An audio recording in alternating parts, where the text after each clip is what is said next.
মাস আগে নেপালের 9000 ফুট পাহাড়ের ওপরে এক প্রত্যন্ত অঞ্চলের এই হসপিটালটা এই রকম দেখতে ছিল। প্রত্যন্ত অঞ্চল হওয়ায় এখানে কোনো ইলেকট্রিসিটি ছিল না, তার মানে স্থানীয় ডাক্তারদের চিকিৎসা সরঞ্জাম ব্যবহারের সুযোগ ছিল না, এবং মাঝে মাঝে অন্ধকারের মধ্যেই জটিল অস্ত্রোপচার করতে হতো একটা ফ্ল্যাশ লাইট আর সাধারণ কিছু সরঞ্জামের সাহায্যে। এদের যদি উন্নত চিকিৎসার প্রয়োজন হয় তাহলে তাদেরকে কয়েক ঘন্টা হেঁটে অন্য জায়গায় যেতে হয়, আর এই সীমাবদ্ধতার ফলে এখানে মৃত্যু আর গর্ভপাতের ঘটনা প্রায় ঘটছে।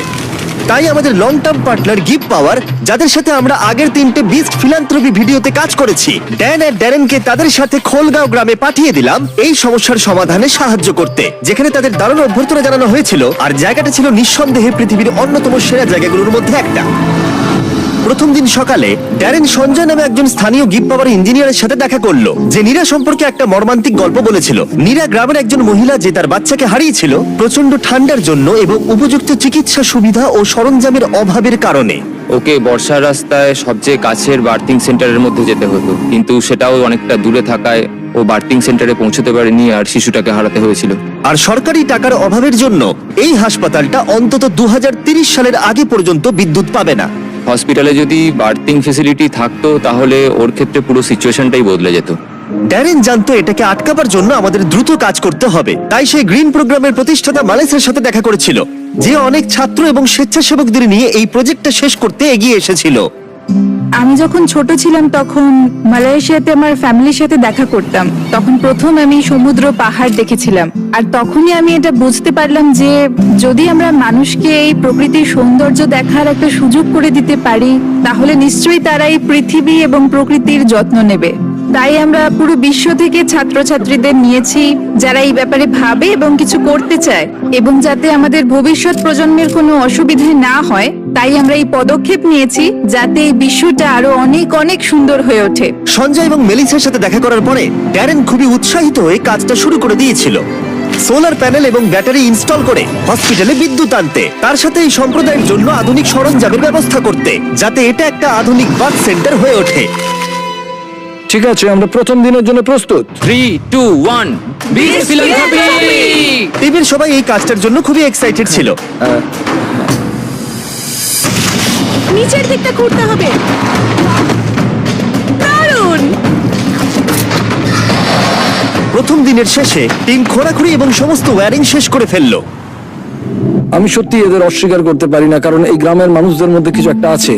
তাদের সভ্যতা, তাদের বন্ধুত্ব, তাদের মেলামেশা আমাকে মাত্র কয়েকদিনের মধ্যেই তাদের পরিবারের অংশ করে তুলেছে। এটা খুবই আনন্দের। আমরা যখন এই বাড়ির সামনে দিয়ে হেঁটে যাচ্ছিলাম, কেউ একজন দৌড়ে ভেতরে ঢুকলো এবং সে ভেতরে আগুন জ্বালালো এবং ধোঁয়া বেরোতে শুরু হলো। আমরা জানতে পারলাম যে সে আসলে চা বানাচ্ছে। এটি আদা সহ হিমালয়ান ব্ল্যাক টি, আর এটা আমার জীবনের সেরা চা। এই লোকেরা সত্যি খুবই সরল এবং এরা মানুষকে ভালোবাসতে জানে। আমরা যেখানেই যাচ্ছি এরা আমাদের ভালোবাসছে। তারা আক্ষরিক অর্থেই আমাদের বাড়িগুলো খুলে দিয়েছে এবং বাড়ির ভেতরে আমাদের একটা বেডরুমও দিয়েছে যেখানে আমি আর ড্যান আরাম করে থাকতে পারি। কিন্তু কনস্ট্রাকশন শুরু হবার কিছুক্ষণ পরেই ড্যানের শরীরটা খারাপ করলো।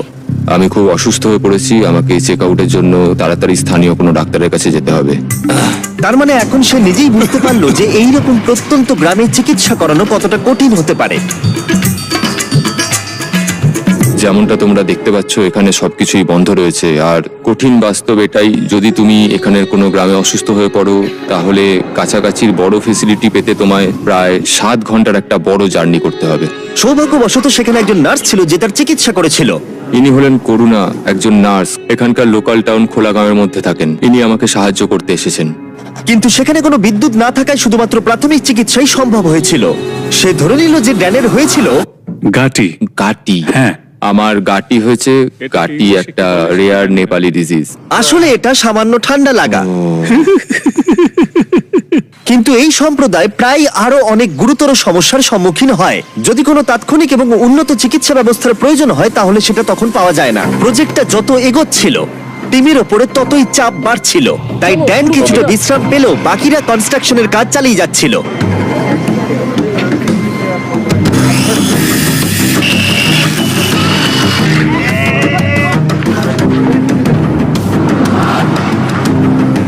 যেহেতু এখন সাপোর্টিং স্ট্রাকচার তৈরি হয়ে গেছিল, তাই আমরা সোলার প্যানেল ইনস্টল করতে শুরু করলাম।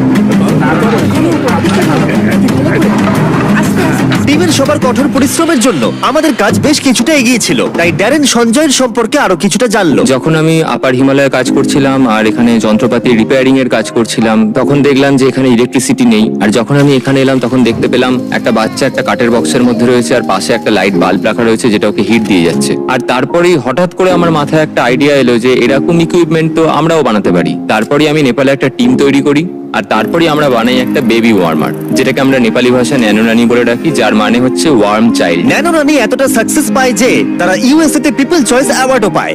আমার কাছে এটা একটা স্বপ্ন পূরণ, কারণ আমার লক্ষ্যই ছিল এই ধরনের একটা ওয়ার্মার তৈরি করা এবং মানুষকে এই ব্যাপারে আরো সচেতন করা, বিশেষ করে এরকম প্রত্যন্ত গ্রামে যেখানে কোনো রকম আধুনিক ফেসিলিটি নেই। জীবন বাঁচানোর ক্ষেত্রে সাধারণ চিকিৎসা সরঞ্জামের গুরুত্ব বুঝতে পেরে ড্যারেন সিদ্ধান্ত নেয় সঞ্জয়কে আরো 10টা বেবি ওয়ার্মার কিনে চমকে দেবে, যাতে সে অন্য সম্প্রদায়কে এর সুবিধাগুলো দিতে পারে। সঞ্জয়, আমি আপনার কাছ থেকে আরো 10টি বেবি ওয়ার্মার কিনতে চাই, আর আপনাকে হাসপাতাল বা সম্প্রদায়ের যা কিছু প্রয়োজন তা দিয়ে দিতে চাই। Thank you very much Darren, এটা আমার আর আমার টিমের জন্য অনেক বড় পাওনা। আমি সত্যিই বিশ্বাস করতে পারছি না। আর মাত্র একটা দিন বাকি, আমরা কনস্ট্রাকশন শেষ করার খুব কাছাকাছি ছিলাম, আর পুরো টিম লাস্ট সোলার প্যানেলটা সাইন করলো। হ্যাঁ হ্যাঁ, ঠিক আছে। আর লাস্ট সোলার প্যানেলটা ড্যারেনই লাগালো। আমরা একসাথে একটা বিদ্যুৎবিহীন ভাঙা বিল্ডিংকে একটি সম্পূর্ণ চালু হাসপাতালে পরিণত করেছি, যা এই সম্প্রদায়ের 16,000-এরও বেশি মানুষকে পরিষেবা দেবে। আমি সত্যি অনেক কৃতজ্ঞ যে আমরা এখানে আসতে পেরেছি আর এদেরকে একটা উপহার দিতে পেরেছি, যা আগামী প্রজন্মের কাছে, এই মানুষজনদের কাছে একটা অর্থবহ প্রাপ্তি হয়ে থাকবে। এখন রাত ঘনিয়ে আসছে আর এদেরকে অবাক করার সময় এগিয়ে আসছে, তাই আমি আর অপেক্ষা করতে পারছি না। প্রথমবারের মতো আলো জ্বালানোর সাক্ষী হতে পুরো গ্রাম হাসপাতালে এসেছিল। তোমরা কি তৈরি?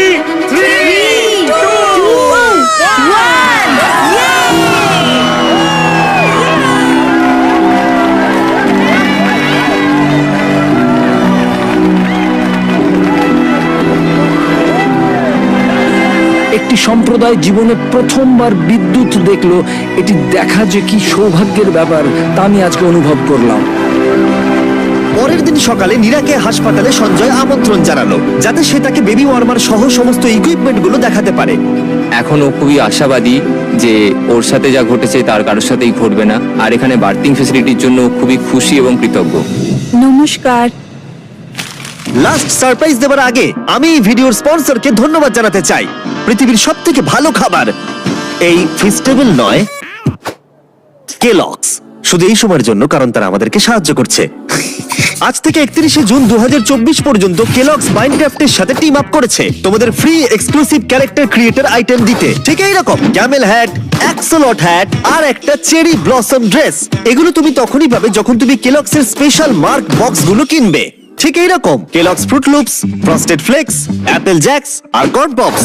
তোমরা কিন্তু 3টি ক্যারেক্টার ক্রিয়েটর আইটেম কালেক্ট করো। আর এগুলো ছাড়াও মাইনক্রাফট আর কেলগস অরবট ডে ফাউন্ডেশনকে পার্টনার করেছে। অরবট ডে হলো সেই ফাউন্ডেশন যারা আমাকে টিম ট্রিজে সাহায্য করেছিল। তারা 2.5 লাখ গাছ লাগিয়ে চলেছে, যেটা ইউএস এর জন্য খুবই প্রয়োজন। এটা কিন্তু দারুণ। ডেসক্রিপশনে দেওয়া লিংকে ক্লিক করে এদের সব টার্মস এন্ড কন্ডিশনস দেখতে পাবে। ঠিক আছে ফেস্টিভ্যালস, আমাকে ক্ষমা করে দাও, আমি চিট করেছি শুধুমাত্র অপরকে সাহায্য করতে। থ্যাংক ইউ কেলগস এই ভিডিওটা স্পন্সর করার জন্য। চলো আবার ফিরে যাওয়া যাক। যখন আমরা সঞ্জয়ের সাথে কথা বলছিলাম তখন আমরা জানতে পারলাম ও নেপালি হয়েও কখনো এভারেস্ট দেখেনি, আর ওর এটা স্বপ্ন ছিল একবার অন্তত এভারেস্ট দেখার। তাই শেষ দিন সকালে আমরা সিদ্ধান্ত নিলাম ওকে সেটা দেখিয়ে আমরা সারপ্রাইজ দেব। আমরা এভারেস্টের এত কাছাকাছি আছি আর সেটা দেখতে না যাওয়াটা দুর্ভাগ্য। আমরা সঞ্জয়কে হেলিকপ্টার যতদূর যেতে পারবে এভারেস্টের সেই উচ্চতায় নিয়ে গেলাম। সেখানে অক্সিজেন খুবই কম থাকায় ড্যান আর সঞ্জয় মাত্র 2 মিনিট থাকার অনুমতি পেল, না হলে তাদের অক্সিজেনের অভাবে হাইপক্সিয়া হয়ে যেত। ড্যারেন আর আমি এখন পৃথিবীর সর্বোচ্চ পয়েন্টে একসঙ্গে রয়েছি। আমি এটা বিশ্বাসই করতে পারছি না। এভারেস্ট দেখে সঞ্জয় আবেগে হাঁটু গেড়ে বসে পড়েছিল। এটা অসাধারণ। আমার স্বপ্ন ছিল এখানে আসার আর এভারেস্টকে দেখার। আরো একবার আমি ধন্যবাদ জানাতে চাই গিভ পাওয়ার এবং গ্রিন প্রোগ্রামকে এই প্রজেক্টটাকে সফল করে তোলবার জন্য। স্বাভাবিকভাবে এই প্রজেক্টগুলোর মধ্যে অনেক কিছু থাকে, তাই এগুলো সম্পর্কে আরো কিছু জানতে চাইলে ড্যান কিছু বিহাইন্ড দ্য সিন ভিডিও বানিয়েছে। তোমরা ডেসক্রিপশনের লিংকে ক্লিক করে সেগুলো দেখতে পাবে। এখন আমি দেখাবো তোমাদের বিস্ট ফিলান্থ্রপির বিহাইন্ড দ্য সিন। এনজয়। হাততালি দাও, আমরা শেষ করেছি। আমি দেখেছি তোমরা অনেক অন্যান্য ভিডিওতে ক্লিক করো, তাই আমি যতক্ষণ কথা বলবো এখানে বেরোলে ভিডিওটা চলবে, যাতে তোমরা আমার কথাগুলোকে শোনো।